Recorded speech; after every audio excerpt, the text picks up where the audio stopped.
Salut à tous, je suis heureux de vous retrouver pour l'épisode 2 de l'Entre-deux. Aujourd'hui, je ne suis pas tout seul, je suis accompagné de Stéphanie, qui est médium. Salut Stéphanie. Salut. Comment tu vas? Ça va bien. Je suis super content, même très heureux de te rencontrer, de te voir aujourd'hui sur ce plateau en tant que deuxième invité de notre émission du coup. Ouais, moi aussi, je suis très contente. Est-ce que tu pourrais nous parler un petit peu de toi du coup, parce que les gens ne te connaissent pas encore? Alors, donc, je m'appelle Stéphanie. Je suis médium et magnétiseuse depuis, installée depuis une dizaine d'années. Voilà. Très bien, donc ça fait une dizaine d'années que tu fais ça. Avant, c'était pas ton métier? Non, avant je travaillais dans le social. D'accord. Voilà. Comment tu t'es lancée du coup, professionnellement parlant? Comment tu as su que c'était le bon moment? Eh bien, en fait, on m'a poussée. Alors, quand je dis on m'a poussée, c'est pas quelqu'un qui est venu me chercher. C'est, je dis souvent, c'est un petit peu comme un espèce d'appel intérieur qui fait qu'on sent qu'à un moment donné, il faut qu'on change de voie et qu'on doit quitter. Comme pas mal de gens d'ailleurs, qu'on doit quitter une certaine situation professionnelle pour s'ouvrir à autre chose sans trop forcément des fois savoir où on va. Mais on sent, c'est vraiment, je dis souvent que ça vient de l'intérieur en fait, c'est vraiment quelque chose qui fait qu'on ressent qu'il faut qu'on change de voie. Très bien, et en fait ce ressenti, on va plutôt parler aussi de votre don, parce que c'est un don.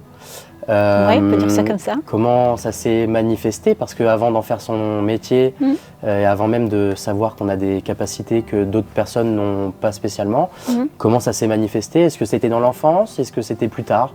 Est-ce que ça a toujours été? Alors en fait, pour moi ça a toujours été. Enfin c'est une impression, alors je dirais en général, souvent quand on est médium en fait on le sait au plus profond de soi. On a un sentiment d'être un peu différent des autres et donc en fait je pense que depuis ma toute petite enfance au plus loin que je puisse me souvenir, voilà, j'avais des perceptions qui d'ailleurs m'effrayaient un peu et puis voilà, j'ai grandi avec ça, sachant que il faut savoir que jusqu'à peu près 6-7 ans, tous les enfants ont cette capacité. J'en ai entendu parler. Ouais. Voilà, et après avec la scolarisation, souvent vers 6-7 ans, avec les parents, voilà, ça se coupe, entre guillemets. C'est comme si une espèce de connexion qui se coupe et qui, alors que certains retrouvent et puis d'autres ne retrouvent pas. Bon, pour moi, ça ne s'est jamais coupé. Très bien, donc en fait vous vivez avec ce don depuis votre plus jeune enfance du coup. Et comment ça se manifeste? Parce que du coup vous venez de me parler pendant votre enfance qu'il y avait des perceptions. Comment ça se manifeste? C'est quoi en fait ces perceptions? Eh bien, alors bon, quand j'étais enfant c'était un peu différent maintenant, on va dire, parce que on s'habitue en fait, voilà. C'est des sensations dans le corps, ça peut être des visions. Après, pour chaque médium, c'est différent. Enfin, ça dépend ça dépend quels canaux sont ouverts en fait. Voilà. Moi, j'ai plusieurs canaux, c'est-à-dire que voilà, je suis médium, clairaudiente, clairvoyante, clairsentiente, clairempathique, donc ça fait un certain nombre de choses. Donc j'ai plusieurs canaux, donc je peux avoir des informations de différentes manières. D'accord, donc en fait le fait d'être médium, oui. Qu'est-ce que c'est? Est-ce que vous parlez uniquement par exemple avec des défunts? Est-ce que le fait d'être médium c'est autre chose?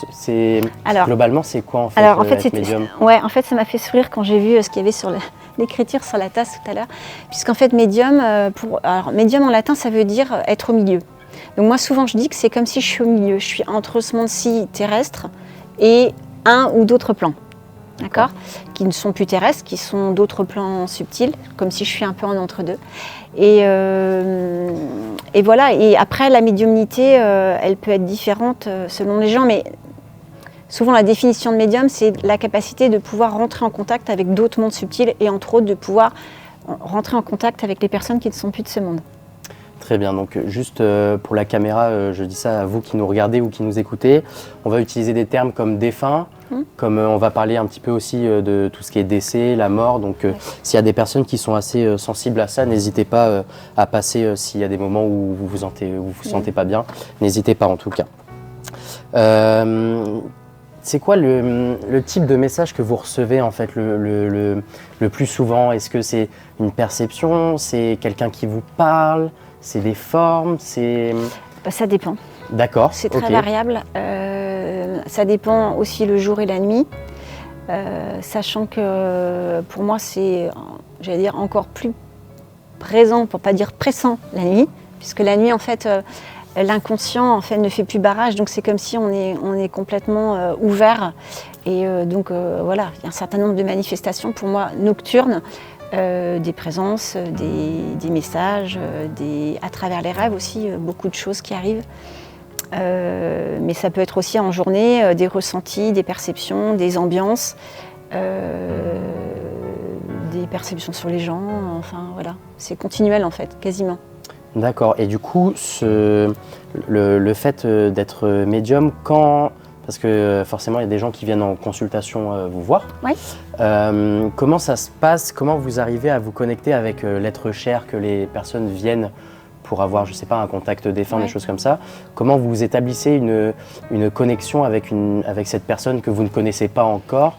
Ouais, alors en fait, c'est pas moi qui fais la connexion. D'accord, ok. Moi, je mets juste à dispo. Et en fait, le défunt, il vient ou il vient pas. Bon, j'ai envie de dire, dans 99% des cas, enfin, du moins pour ce que j'ai vécu jusqu'ici, la connexion se fait, puisque pour moi, il n'y a pas de hasard. C'est-à-dire qu'à un moment donné, la personne, elle va venir vous voir parce qu'elle a besoin ou elle ressent le besoin de rentrer en contact avec quelqu'un de sa famille ou un proche décédé. Pour moi, c'est pas un hasard. C'est un peu aussi comme si de l'autre côté, la personne qui a besoin d'être contactée est prête. Et parfois, même elle peut,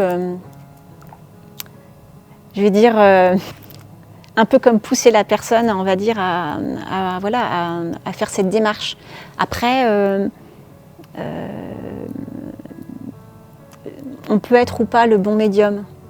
D'accord. Quand la connexion ne se fait pas, alors franchement, j'avoue, ça m'est arrivé une seule fois. C'est pas que la connexion s'est pas faite, c'est que le défunt ne voulait pas parler. D'accord. Après, j'ai compris pourquoi. C'est parce qu'il y avait un événement familial important qui allait arriver. Donc, je pense qu'il voulait pas faire cette communication pour pas qu'il y ait d'infos qui puissent fuiter, entre guillemets. D'accord. Mais dans la majorité des cas, en fait, la connexion se fait. Et après, ce que je dis aux gens, c'est qu'il ne faut pas avoir d'attente. C'est très compliqué de ne pas avoir d'attente quand on fait ce type de démarche, parce que forcément, on a envie de savoir si nos proches vont bien. Enfin, on a tous envie d'entendre ça, forcément. Mais je dis aux gens, il ne faut pas avoir d'attente, parce qu'en fait, moi, je ne transmets que ce qu'on veut bien m'envoyer. Et ça dépend aussi de plein de choses. Ça dépend de la manière dont le départ a eu lieu. Dans quelles circonstances. Ça dépend aussi de l'évolution de l'âme de l'autre côté. Si elle en est encore, je veux dire, elle a digéré ou pas ce départ ou pas, sachant que de l'autre côté, il n'y a pas de notion de temps. Alors je sais, quand je dis ça, ça peut paraître bizarre. D'accord. Mais le temps, c'est quelque chose de purement terrestre. De l'autre côté, il n'y a pas cette notion. Après, moi, ce que je conseille souvent aux gens, c'est d'attendre. Ça m'est arrivé de faire des fois des contacts avec très proches, c'est-à-dire la personne était décédée 1 mois et demi, 2 mois juste avant, donc c'est vraiment très proche. Mais souvent, moi je dis aux gens qu'il faut attendre plusieurs mois. Je trouve qu'1 an c'est le bon délai pour que aussi de l'autre côté la personne puisse aussi faire son cheminement et voilà, pour que le contact soit le plus agréable possible, si on peut dire ça comme ça. Et je vais revenir sur ce que vous avez dit, être le bon médium. Oui. Est-ce que vous avez voulu venir en référence aux médiums qui ne sont pas éthiques, c'est-à-dire les gens qui vont jouer des fois de la vulnérabilité. Alors, quand je dis bon médium, c'était pas dans ce sens-là, mais effectivement, c'est intéressant ça quand même. Bon médium, pour moi, ça veut dire que parfois, je dis aux gens, avant les séances, quand je les ai au téléphone, je leur dis, n'ayez pas d'attente dans la mesure du possible et sachez que il se peut que le contact ne se fasse pas. Parce que le défunt n'a pas envie, parce que peut-être je ne suis pas la bonne médium, dans le sens où je ne suis peut-être pas le bon canal. Voilà, tout simplement. Voilà. C'était dans ce sens-là. Mais effectivement,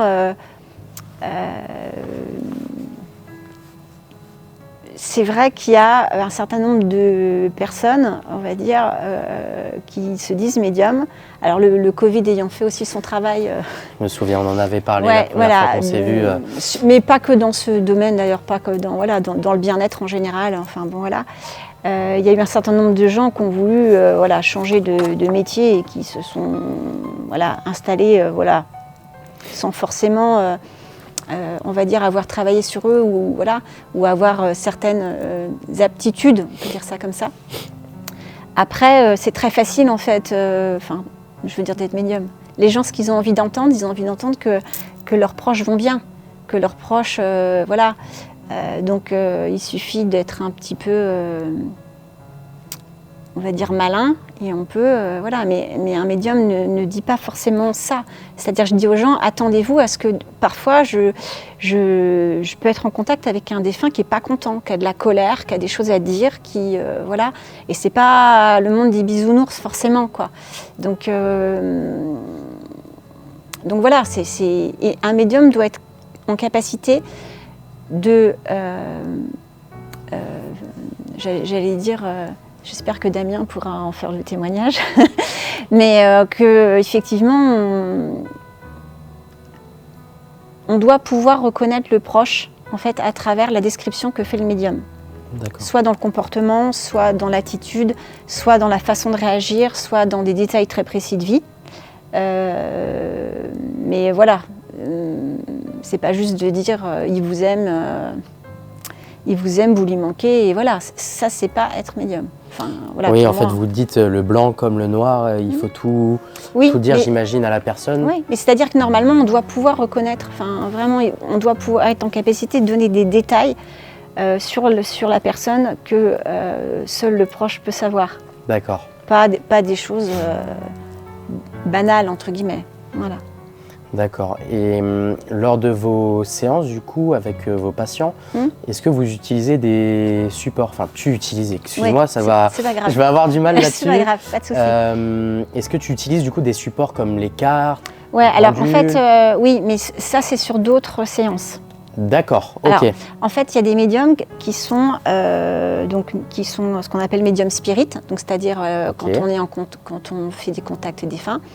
Moi, je suis aussi médium, mais je suis aussi clairvoyante, clairaudiente, donc j'utilise aussi ça dans des séances spécifiques où je fais ce que moi j'appelle de la médiumnité de guidance, où je vais en fait essayer, je dis bien essayer, d'aider les gens en fait à y voir un peu plus clair dans leur vie. Et pour ça, j'utilise des supports qui sont des oracles, parce que je fais ça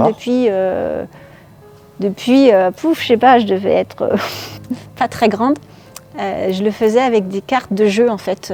J'avais des cartes de jeu comme les cartes de bataille, en fait, je fais là. Et en fait, maintenant je le sais, mais à l'époque je ne le savais pas. En fait, avec ces cartes, je me mettais dans un état modifié de conscience, en fait. Et je canalisais, en fait, des messages qui venaient de là-haut. Et donc les oracles, c'est quelque chose, alors je dis oracle ou ça peut être des lames de tarot, enfin voilà, c'est des supports qui moi me parlent parce que je le pratique depuis toujours en fait. Très bien. Et du coup, est-ce qu'il y a des patients, par exemple, ça peut être bête ce que je vais dire, mais non, pas de souci. Est-ce que il y en a chez qui ils vont vous dire moi je veux que vous utilisiez un jeu de cartes, ou je veux que ce soit juste de la discussion entre nous. Est-ce que, en fonction du patient, vous devez adapter tu dois adapter le support que tu vas utiliser? Non, parce qu'en fait, les contacts défunts, pour moi, il n'y a pas de support, à part la photo que je demande. Les médiumnités de guidance, j'utilise des oracles, mais les oracles, c'est juste un support pour moi, qui va me donner des précisions, mais ma connexion, elle est là, en fait. On va dire les oracles me donnent des précisions. D'accord. On va dire ça comme ça. C'est un support en fait. Voilà. Très bien. Comme, j'ai envie de dire, comme la caricature de la boule de cristal. Moi, c'est les oracles. C'est vrai que quand on dit médium, on pense... Ouais, mais le problème, c'est que les gens, ils mélangent médium et voyant. D'accord. On peut être médium sans être voyant. On peut être médium et voyant. Okay. Et on peut être voyant tout court. Là, je sais que je vous ai perdu là. Un peu. En fait, voilà. Pour faire simple, je vais essayer de vous donner Je trouve que l'illustration, des fois les images parlent mieux. En fait, le voyant, il va se déplacer sur une ligne horizontale. C'est-à-dire que quand on dit voyant, on pense souvent avenir. En gros, le voyant, il va, alors selon les voyants, ça dépend, mais il va se balader sur le passé des gens, le présent et la suite. D'accord. D'accord. Donc il est sur ce que moi j'appelle une ligne de temporalité horizontale. Le médium, il est en mode dans l'autre sens. C'est-à-dire on est connecté entre ici et là-haut. Donc on est dans le sens vertical. J'espère que là ça va, je ne vous ai pas perdu. Là pour l'instant ça va. Ok, très bien, je ne t'ai pas perdu. Bon, tout va bien. Et après, quand on est, médium et voyant, ce que moi j'appelle médium clairvoyante, comme moi je suis, eh bien on fait les deux. C'est-à-dire on est en vertical et en même temps en horizontal. Okay. Ça fait un peu comme si on était un peu en plusieurs dimensions, quoi. Ok. Voilà.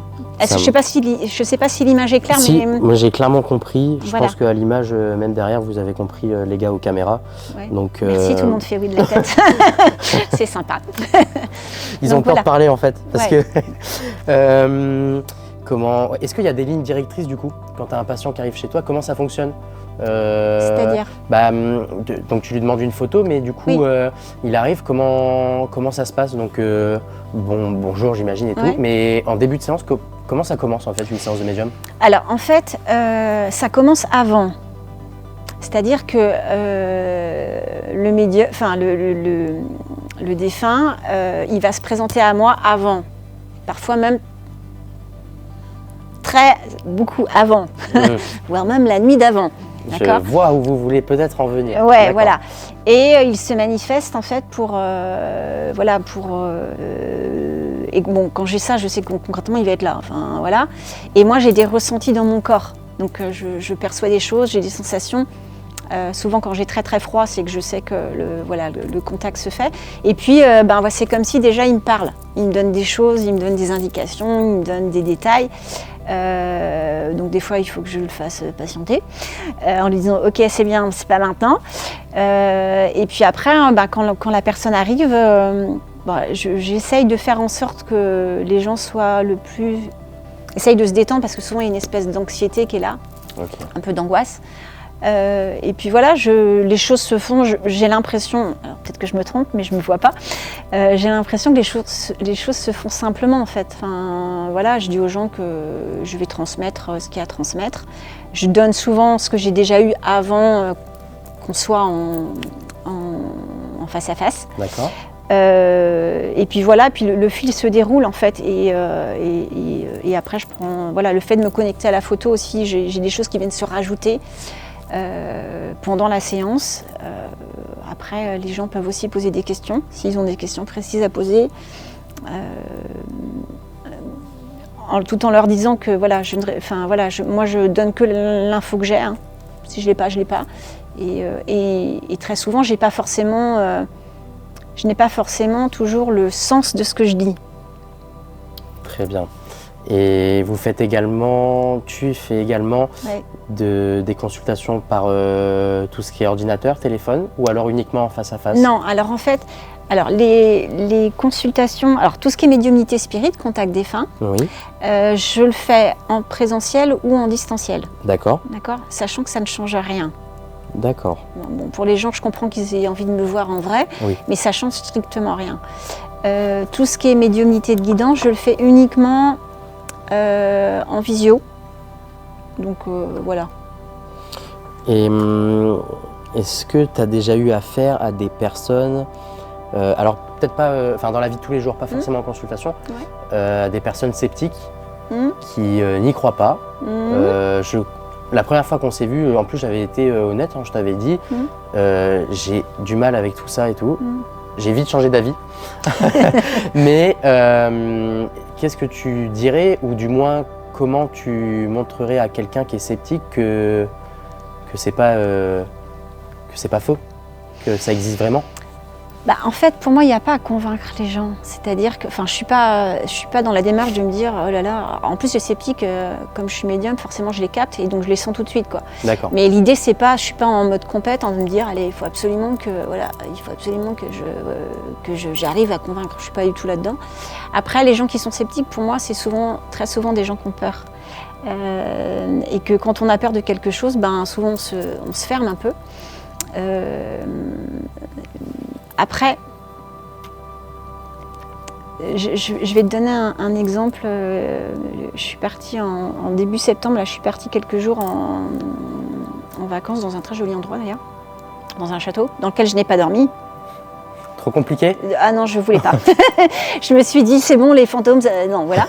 Donc on a dormi à l'extérieur du château. Et sur ces quelques jours, en fait, on a rencontré un couple très sympathique de Belges, très sympa. Et donc on passe une soirée sympa, on discute, on mange, etc. Et puis j'attendais la fameuse question de « Et toi, tu fais quoi comme travail ?» Alors je me suis dit, bon, quand je vais dire j'attendais, et puis donc forcément, à un moment donné, la question arrive. Et donc j'explique, et alors forcément, c'est toujours comme ça, forcément la dame très emballée, et le monsieur beaucoup moins. Voilà. Et je me suis dit, de toute façon, j'avais vu, je me suis dit, alors lui, il doit être clac, clac, voilà. Bon. Et il me dit, de toute façon, moi, je suis très cartésien, etc. Alors je lui dis, c'est pas la peine de me le dire, je le vois bien tout de suite. Et en fait, dans la foulée, mais sans que je demande, en fait, on m'a dit de lui dire un truc concernant son papa. Et même s'il était extrêmement cartésien, en fait, sa femme l'a regardé, il avait les larmes qui sont montées direct. Et là, je n'avais pas besoin d'en dire plus, en fait. Je savais juste que rien que ça, en fait, je sais que ça l'a un peu, il s'est un peu titillé. Il a dû se dire, mais... Alors, il faisait un peu genre, mais je comprends pas, je comprends pas où tu veux en venir. Bon, voilà, le corps parle, et quand il y a l'émotion qui est là, c'est que, voilà, forcément, voilà. Donc, c'est... Après, voilà, je ne suis pas en compète de me dire il faut que j'arrive à convaincre tout le monde. Après, chacun a ses croyances, on a le droit de... Oui, c'est ça, exactement. Ouais. Pour moi, ce n'est pas un problème. Et d'ailleurs, petit aparté, vous qui nous écoutez ou nous regardez, nous, on n'est pas là pour dire aux gens c'est vrai, c'est pas vrai. Non plus. On est là pour en parler. J'ai mes croyances, Stéphanie a ses croyances. Donc vous êtes libre de penser ce que vous voulez derrière les caméras. On n'est pas là façon pour ça. Petit aparté, nous, quand on s'est rencontrés avec Stéphanie, du coup, c'est vrai que moi, je faisais partie des sceptiques un peu relous. Et finalement, en fait, il y a des choses qui se sont produites qui m'ont fait réfléchir différemment. Et je pense que c'est bien de le voir par soi-même, parce qu'on entend tout le temps des anecdotes par-ci, par-là. Et en fait, la fois où on le vit pour de vrai, et en fait, on se dit, ah oui, en fait, c'est peut-être pas si faux que ça. En fait, ce qui était... Pour la petite histoire, quand on s'est rencontrés, ce qui était très drôle, c'est qu'en fait, moi, je suis pas arrivée en mode, voilà, non plus. Faut que tu fasses tes preuves. On est juste là pour se rencontrer de base. J'étais pas du tout là. On devait juste se rencontrer à l'extérieur.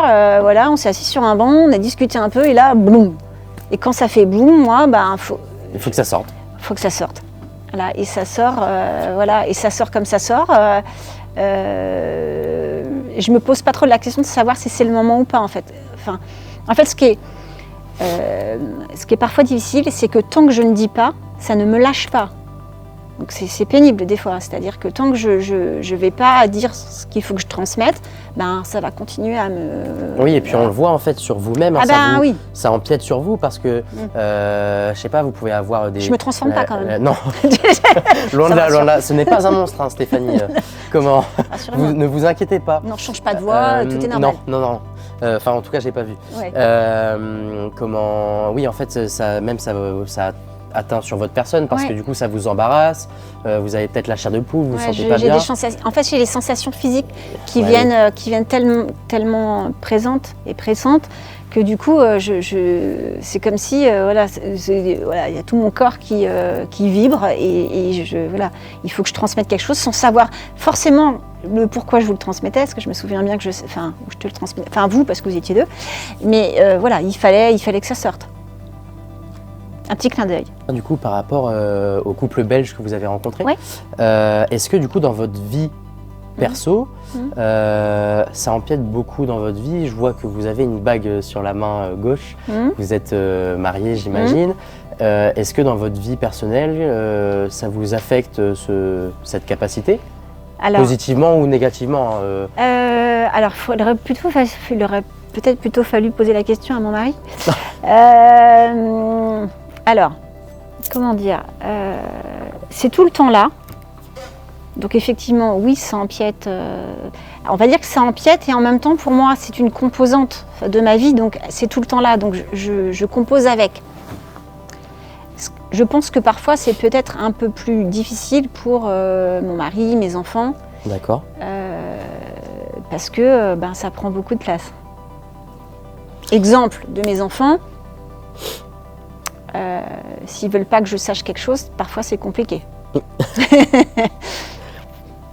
Ok, je saisis. Ouais. Et j'ai une question qui me vient en tête qui m'a été posée par Kylian qui est derrière les caméras. Ouais. Il reconnaîtra sa question. En fait, il voulait savoir, est-ce qu'un médium peut utiliser ses capacités sur lui-même? Est-ce que vous avez... C'est mal formulé. C'est pas grave, non, mais est-ce que je peux moi-même rentrer en contact avec quelqu'un qui vous est cher, qui n'est plus là, par exemple, est-ce que vous pouvez rentrer en contact de lui à vous, sans intermédiaire de quelqu'un du coup? Ou alors, oui. C'est un peu farfelu. Non, c'est pas du tout farfelu. C'est une très bonne question. Oui. Des fois, ça m'arrive de rentrer en contact avec des proches. Alors plus, ça peut être sous forme de flash. En fait, par exemple, mon mari, son père qui est plus là. Enfin, bon voilà, par moment.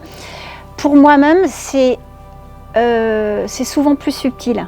Ça vient surtout la nuit.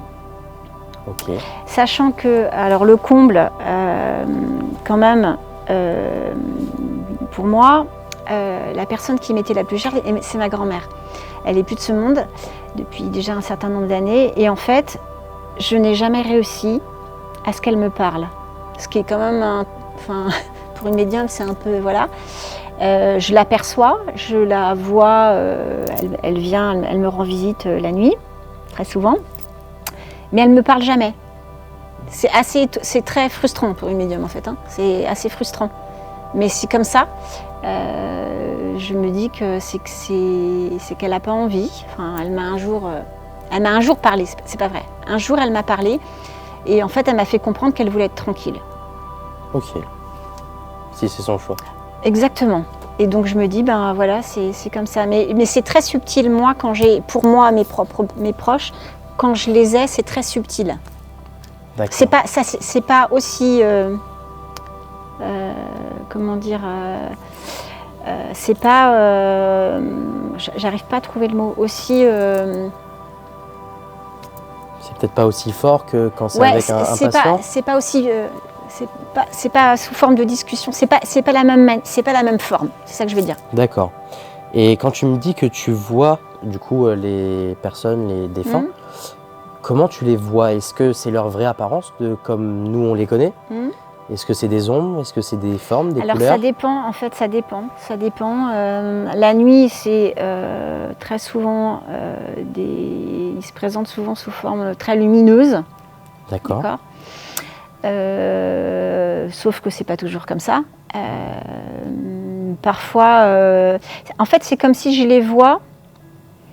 Alors, c'est difficile d'expliquer. C'est comme si j'ai une vue, mais pas cette vue-là. Pas avec des yeux. Alors c'est un peu difficile. C'est un petit peu comme si j'avais un écran. Enfin, je sais pas trop. C'est difficile. Ça, c'est très difficile d'expliquer.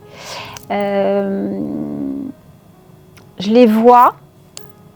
Mais c'est comme si je les vois en parallèle. Alors je ne sais pas trop comment expliquer. C'est difficile, c'est très difficile. Non mais oui, c'est vrai que pour nous du coup. Ouais, mais j'essaie. Souvent, je dis aux gens, j'aimerais tellement que vous puissiez voir ce que je vois. Voir au moins une fois.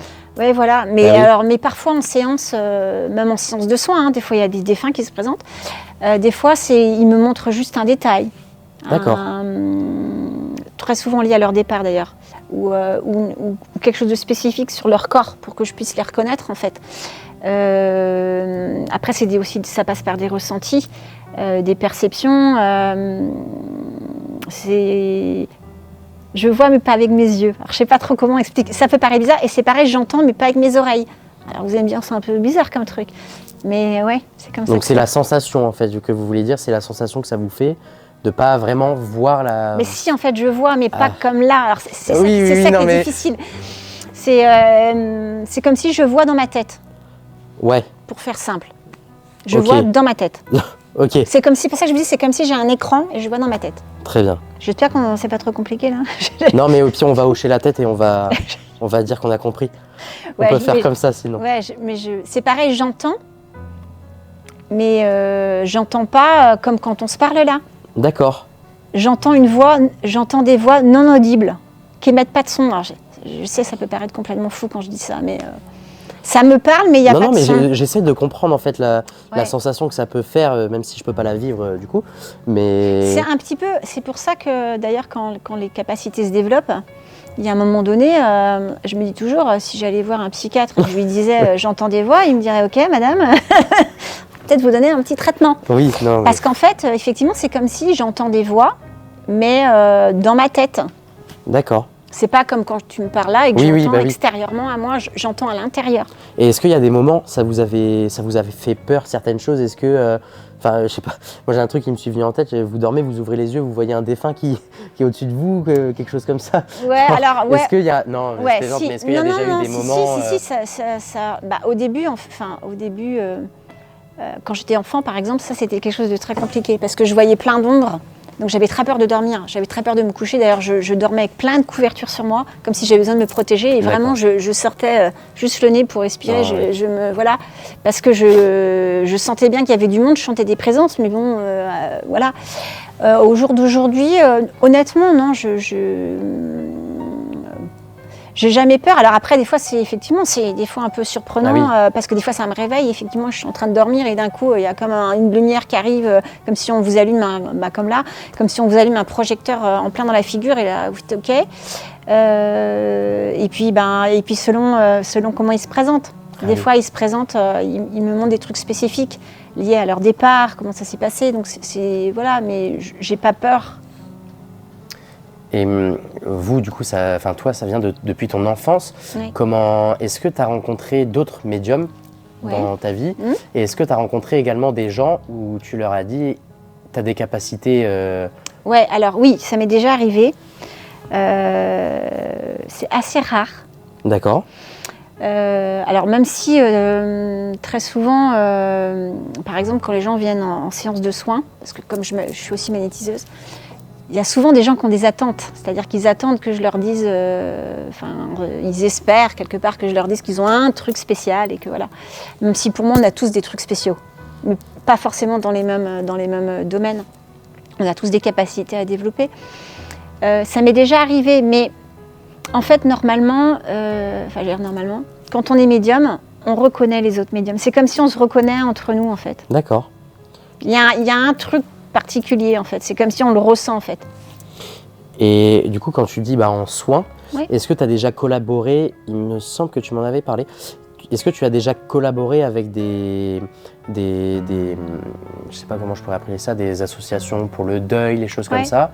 Dans ma mémoire tu m'en avais parlé, est-ce que tu peux nous parler un petit peu de ça, comment ça se passe et qu'est-ce que tu as fait en fait finalement? Ouais, alors donc il existe, je pense que ça existe partout en France, des associations qui sont là pour en fait accompagner les gens dans leur processus de deuil.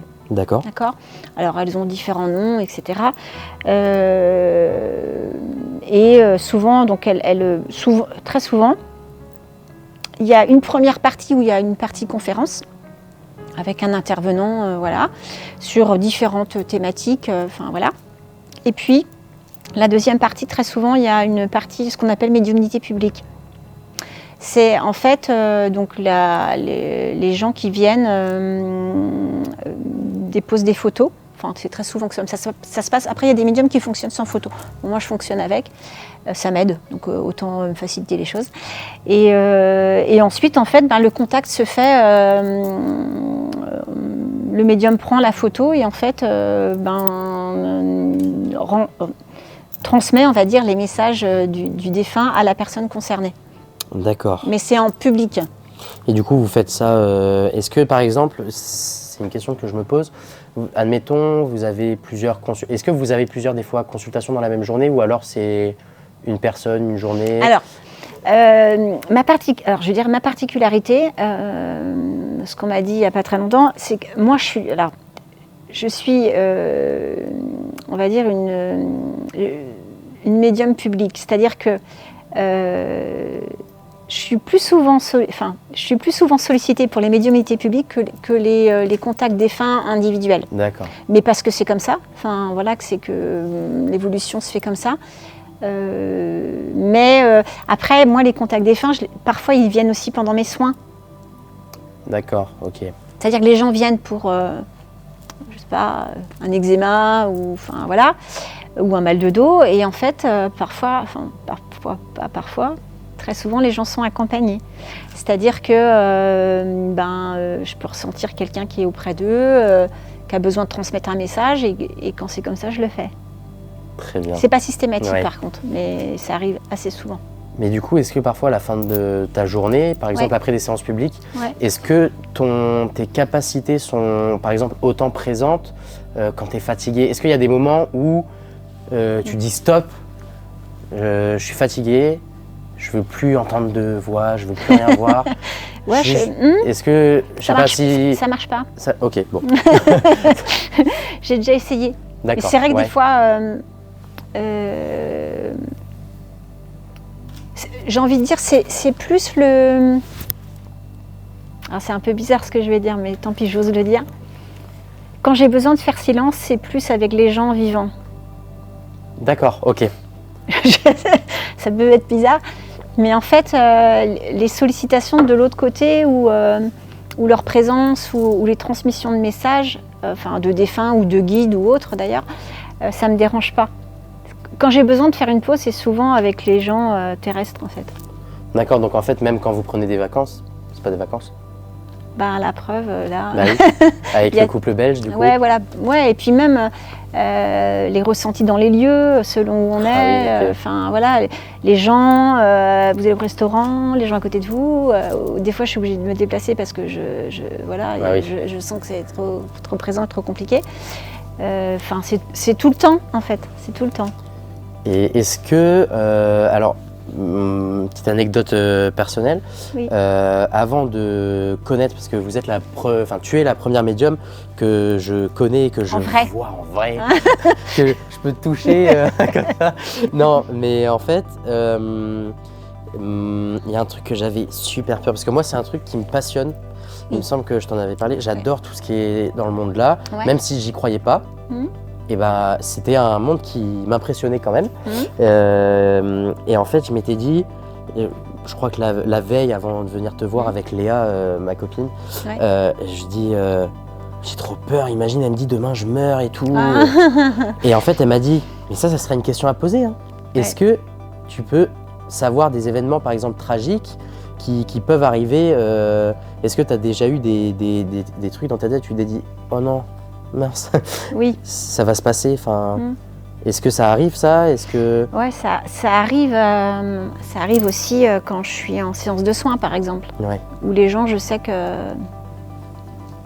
ça va être compliqué. ouais.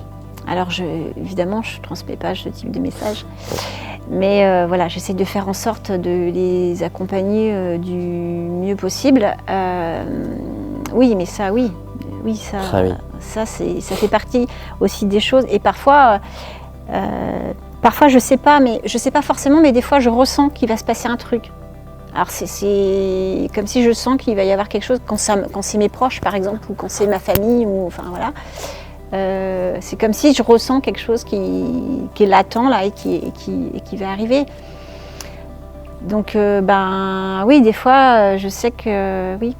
Mais Mm. c'est ça que je trouvais, la toute première fois, je trouvais ça super angoissant Ouais. de te rencontrer alors que tu étais très très gentille avec moi au téléphone. Et je disais à Léa, oh non, je suis déjà hypochondriaque et tout. Non, mais en plus, même si c'était le cas, je le dirais pas. Oui, bah après, voilà, et en fait, on en a parlé le soir, Mm. parce qu'on a regardé, je pourrais pas vous le dire le nom, mais moi je regarde beaucoup Legend, c'est une émission sur YouTube, et aussi en audio qui est présentée par Guillaume Play, et en fait, il a invité une médium qui est très connue, et il y a des choses, c'était trop trop gros. J'avais du mal à y croire. C'était par exemple, elle montait dans le métro, elle voit deux personnes qui se font la bise, elle se met à pleurer, elle se dit bah c'est la dernière fois qu'ils se font la bise, elle va mourir elle. Et en fait, quand j'ai vu ça, je me suis dit non, c'est pas possible. Et en fait après j'ai gambergé et je me suis dit ah en fait bientôt je vois une médium. Je vais pas y aller finalement. En fait, ce qui est très étrange, c'est que je reprends l'exemple de la séance avec Damien. C'est qu'en fait, parfois sur les photos, si j'avais vu la photo par exemple des années avant, des fois je sais sur les photos que les gens vont pas vivre longtemps. D'accord. Ou qu'il y a un problème là, ou que voilà, Bon, c'est pas la partie la plus sympathique. Oui, bah c'est clair. Mais en même temps, pour moi, le départ ou la mort, voilà, ça fait partie de la vie. Donc, oui, la mort, c'est la vie. Et en même temps, pour moi, de l'autre côté, ça continue. Donc, c'est juste un changement d'état vibratoire. C'est juste ça. D'où l'importance de vivre chaque jour à fond. Exactement. Et ben voilà. S'il y a un truc qu'on peut retenir quand même de ce podcast, c'est ça. Et de vivre toute chaque façon, jour à fond en fait. S'il n'y avait pas de départ, la vie n'aurait pas la même saveur, c'est sûr. Et on va parler du coup, je vois que tu l'as ramené, de ton livre. Oui. Alors Stéphanie a édité un livre. Et bah, il y a 2 ans. Tu peux en parler, je pense que tu pourras mieux en parler que moi. Oui, alors c'est un livre, alors ce qui est très drôle et en même temps je ne suis pas quelqu'un qui croit au hasard, c'est qu'en fait aujourd'hui en allant sur les réseaux, sur les réseaux j'ai vu qu'il y a 2 ans jour pour jour je recevais mes livres. Mais vraiment la date d'aujourd'hui, donc ça m'a fait sourire ce matin. Donc c'est un livre qui s'appelle Le cadeau de ma naissance.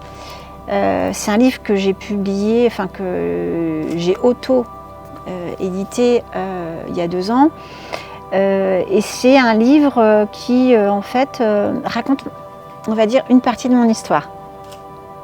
Une partie de mon histoire, donc c'est un livre autobiographique qui permet, je voulais que les gens comprennent le comment j'en suis arrivée à faire ce que je fais aujourd'hui.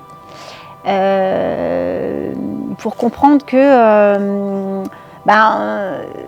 parfois toutes ces capacités, on ne sait pas quoi en faire et que c'est un enchaînement de choses qui fait qu'au jour d'aujourd'hui, j'en suis où j'en suis. Et donc dans ton livre, tu retraces ton histoire. Alors je retrace mon histoire, une partie de mon histoire familiale parce que ça a un gros impact sur moi et sur ce que je suis aujourd'hui. Et en même temps, en parallèle, j'explique aussi comment un peu les étapes de développement de ces potentialités, on va dire. Et est-ce que du coup on peut le trouver quelque part ce livre? Est-ce que c'est dans des librairies, des choses comme ça? Alors non, non, puisque en fait là ça fait 2 ans. Donc concrètement il me reste quelques exemplaires à la maison. Mais j'ai la chance d'avoir vendu tout ce que j'avais. C'est top. Ouais, on va dire que c'est top. Félicitations pour ça, parce que c'est vrai que c'est un domaine qu'on ne connaît pas, mais quand on édite un livre, j'ai entendu dire c'est hyper compliqué. Ouais, alors en fait, le truc c'est de trouver. Alors, il y a 2 possibilités. Soit on passe par un éditeur, bon là ça demande. Voilà. Soit on fait de l'auto-édition. Et là c'est beaucoup plus facile. Alors, c'est la solution peut-être de facilité, entre guillemets, mais ça a un coût, forcément.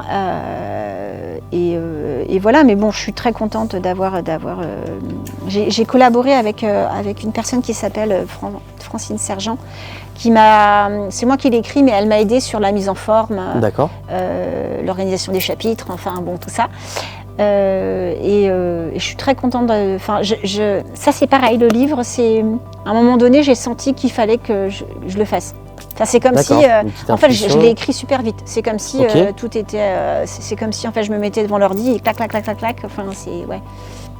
Et est-ce que du coup, peut-être en dehors du livre, mais est-ce qu'il y a des projets futurs par rapport à ça ou pas? Alors des projets, j'en ai plein, c'est pas ça qui me manque en tête. Ouais, des projets, j'en ai, mais c'est surtout, là je ressens le besoin d'être encore plus dans les choses collectives. D'accord. Donc plus de de séances publiques, Peut-être plus de séances publiques, mais peut-être pas sous la forme de ce que j'ai fait jusqu'ici. D'accord. Enfin voilà, c'est l'avantage d'être médium, c'est que parfois je sens qu'il faut que je fasse des petits voilà. Après, je ne peux pas rentrer dans les détails, mais oui. là, actuellement, je suis sur un changement aussi dans ma vie personnelle et familiale. Donc, mais de très bons changements, hein, c'est très positif. C'est positif. Ouais. Et du coup, je sens qu'en ce moment, je suis dans un tournant de ma vie. Donc, qui dit tournant de vie, dit certains changements qui vont aller avec, et voilà. Eh ben, je pense que j'ai fait le tour. J'espère que vous en avez appris autant que moi ce soir. J'espère qu'ils n'ont pas eu peur. J'espère que vous n'avez pas eu peur. Mais ça, on a la chance que Stéphanie est quelqu'un de très agréable. Les médiums en général sont agréables. Oui, chose qu'on s'est partagée très récemment avec Damien, et il m'a dit adorable, trop cool. Et je lui ai dit franchement non, très gentil. Donc je te remercie d'avoir pris de ton temps, parce que Stéphanie prend de son temps. On s'est vu en rendez-vous, on s'est beaucoup appelé, il y a eu des échanges de messages. Elle est là ce soir.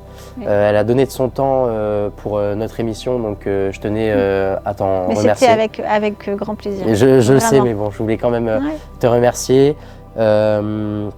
Et puis, est-ce que tu veux terminer sur quelque chose? Est-ce que tu veux rajouter quelque chose peut-être? Non, je suis très contente de cet échange. J'espère que ça va. Enfin, mon idée aussi, c'était, je me dis que ça va éclaircir aussi les gens sur l'idée qu'ils ont de ce que c'est un médium, parce qu'il y a tellement de choses. Enfin, ça, c'est vraiment. Je ne vais pas dire que c'est un combat, parce que je n'ai pas envie d'être dans des combats et d'y perdre de l'énergie. Mais je vois tellement de choses qui sont fausses, qui circulent. Et puis voilà, donc j'espère que ça va permettre aux gens de comprendre que voilà. J'espère que ça va être plus clair, on va dire ça comme ça. Donc si on peut en conclure une phrase, faire leur propre choix, et faire leur propre avis surtout, ne pas écouter les autres, et puis voir par soi-même.